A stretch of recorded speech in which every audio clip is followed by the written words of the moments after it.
അത്യുത്ക devotional ചാനലിലേക്ക് നിങ്ങൾക്കെല്ലാവർക്കും സ്വാഗതം. കഴിഞ്ഞ 2 വീഡിയോകളിൽ നമ്മൾ ദേവിയുടെ 1 മുതൽ 26 വരെയുള്ള പേരുകൾ മനസ്സിലാക്കി. അവ ഓരോന്നും ദേവിയെ എങ്ങനെ വർണ്ണിക്കുന്നുവെന്നും മനസ്സിലാക്കി. ഇനി നമുക്ക് 11 മുതൽ 15 വരെയുള്ള ശ്ലോകങ്ങളിൽ കൂടി ദേവിയുടെ 27 മുതൽ 36 വരെയുള്ള പേരുകൾ എന്താണെന്ന് നോക്കാം. 11ാമത്തെ ശ്ലോകം. നിജസല്ലാപമാധുര്യ വിനിർഭത്സിത കച്ഛപി മന്ദസ്മിത പ്രഭാപൂര മജ്ജത് കാമേശ മാനസ. നിജസല്ലാപമാധുര്യ വിനിർഭത്സിത കച്ഛപി. മഹത്തായ ചില വീണകളുടെ പേരുകൾ ബൃഹതി, കലാവതി, മഹതി, കച്ഛപി എന്നിവയാണ്. വിശ്വാവസ എന്ന ഗന്ധർവ രാജാവിൻ്റെ വീണയാണ് ബൃഹതി. തുമ്പുരു എന്ന ഗന്ധർവൻ്റെ വീണയാണ് കലാവതി. നാരദൻ്റേത് മഹതിയും സരസ്വതിയുടേത് കച്ഛപിയും. ദേവിയുടെ സ്വതസിദ്ധമായ ശബ്ദമാധുര്യത്താൽ കച്ഛപിയെ നിന്ദിക്കുന്നവൾ എന്നാണ് ഇതിനർത്ഥം.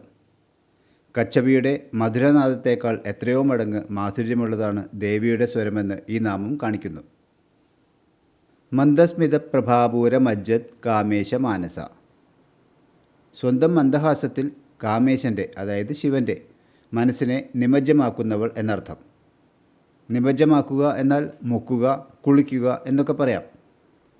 ഇവിടെ കാമേശൻ എന്ന പദം കൊണ്ട് മഹാദേവനെയാണ് അർത്ഥമാക്കുന്നത്.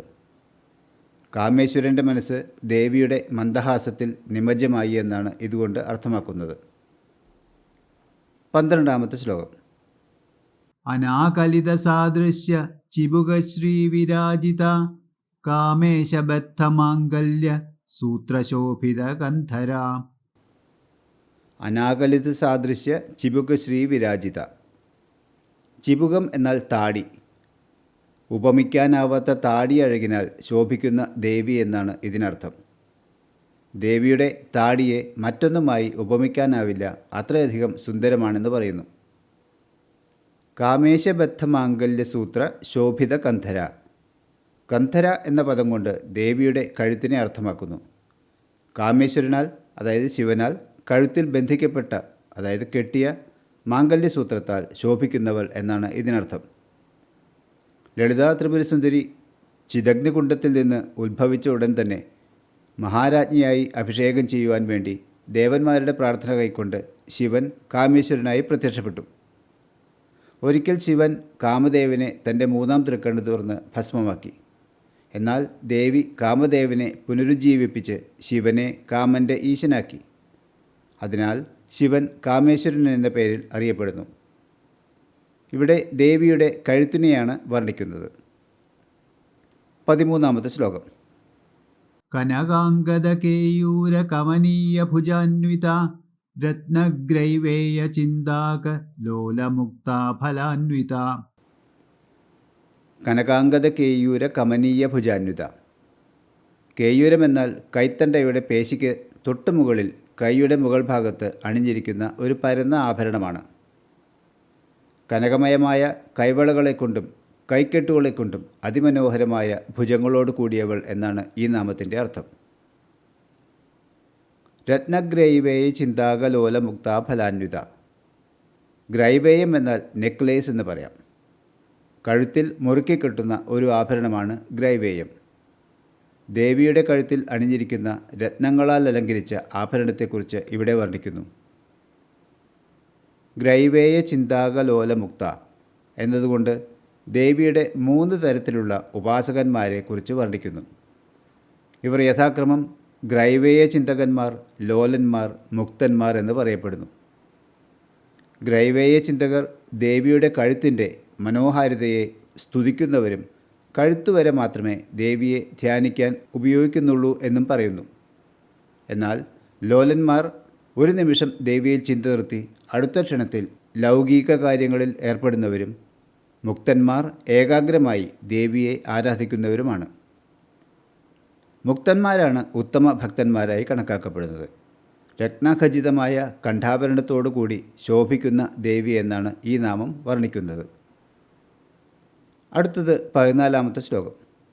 കാമേശ്വര പ്രേമരത്നമണിപ്രതിപണസ്ഥനി നാഭ്യാലവാലരോമാളീ ലതാഫല കുജദ്വയീ. കാമേശ്വര പ്രേമരത്ന മണിപ്രതിപണസ്തനി. കാമേശ്വരൻ്റെ ഉത്തമ പ്രേമത്തിന് പ്രതിപണമായി, അതായത് പ്രതിഫലമായി നൽകിയ സ്തനങ്ങളോട് കൂടിയവൾ എന്നർത്ഥം. ഈ നാമം ദേവിയുടെ പാതിവ്രത്യത്തെ എടുത്തു കാണിക്കുന്നു.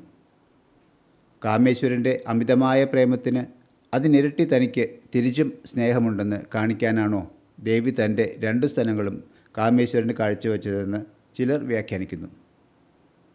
നാഭ്യാലവാല രോമാളി ലതാഫല കുജദ്വയി. പൊക്കിൾ തടത്തിൽ നിന്ന് ഉയർന്നു വരുന്ന രോമസമൂഹമാകുന്ന വള്ളിയിലെ ഫലങ്ങൾ ആകുന്ന 2 സ്തനങ്ങളോട് കൂടിയവൾ എന്നാണ് ഇതിനർത്ഥം. ഇനി 15-ാമത്തെ ശ്ലോകം. ലക്ഷ്യരോമലതാധാരത സമുന്നേയമധ്യമ സ്തനഭാരതളൻ മധ്യപട്ടബന്ധവലിത്രയ. ലക്ഷ്യരോമലതാധാരത സമുന്നേയ മധ്യമ. ലക്ഷ്യം എന്ന വാക്കുകൊണ്ട് കാണപ്പെടാൻ കഴിയുന്നതെന്നും ആധാരത എന്നതുകൊണ്ട് ഊഹിക്കപ്പെടാൻ കഴിയുന്നത് എന്നും അർത്ഥമാക്കുന്നു. മധ്യമ എന്നതുകൊണ്ട് അരക്കെട്ട്, അതായത് കടി എന്ന് മനസ്സിലാക്കണം. പ്രത്യക്ഷമായ രോമസമൂഹമാകുന്ന വള്ളികളുടെ ആധാരമാക്കുകയേ വഴിയുള്ളൂ എന്ന അവസ്ഥയാൽ ഊഹിക്കാവുന്ന മധ്യമ പ്രദേശത്തോടു കൂടിയവൾ എന്നർത്ഥം. സ്തനഭാരദളൻ മധ്യപട്ടബന്ധവലിത്രയ.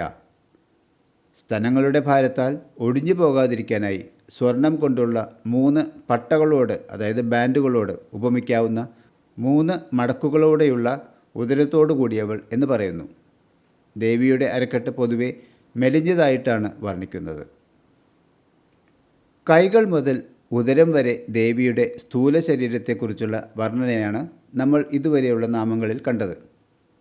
അടുത്ത വീഡിയോയിൽ നമുക്ക് ദേവിയുടെ സ്ഥൂല ശരീരത്തിൻ്റെ കൂടുതൽ വർണ്ണന എങ്ങനെയാണെന്ന് നോക്കാം. നമുക്ക് ഈ ശ്ലോകങ്ങൾ ഒന്ന് ചെല്ലാം.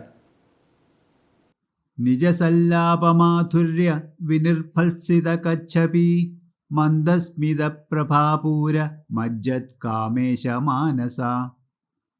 അനാകലിത സാദൃശ്യ ചിബുകശ്രീ വിരാജിത കാമേശബദ്ധമാംഗല്യ സൂത്രശോഭിത ഗന്ധര.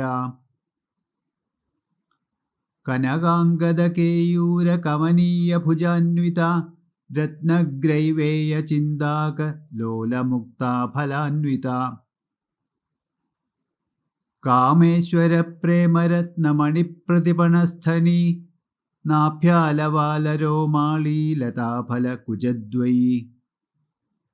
ലക്ഷ്യരോമലതാധാരത സമുന്നേയമധ്യമ സ്തനഭാരദളൻ മധ്യപട്ടബന്ധവലിത്രയ. ഇപ്പോൾ നമ്മൾ ദേവിയുടെ 27 മുതൽ 36 വരെയുള്ള നാമങ്ങൾ മനസ്സിലാക്കി. അടുത്ത വീഡിയോയിൽ 16 മുതൽ 20 വരെയുള്ള ശ്ലോകങ്ങൾ, അതായത് നാമങ്ങൾ 37 മുതൽ 48 വരെ കാണാം.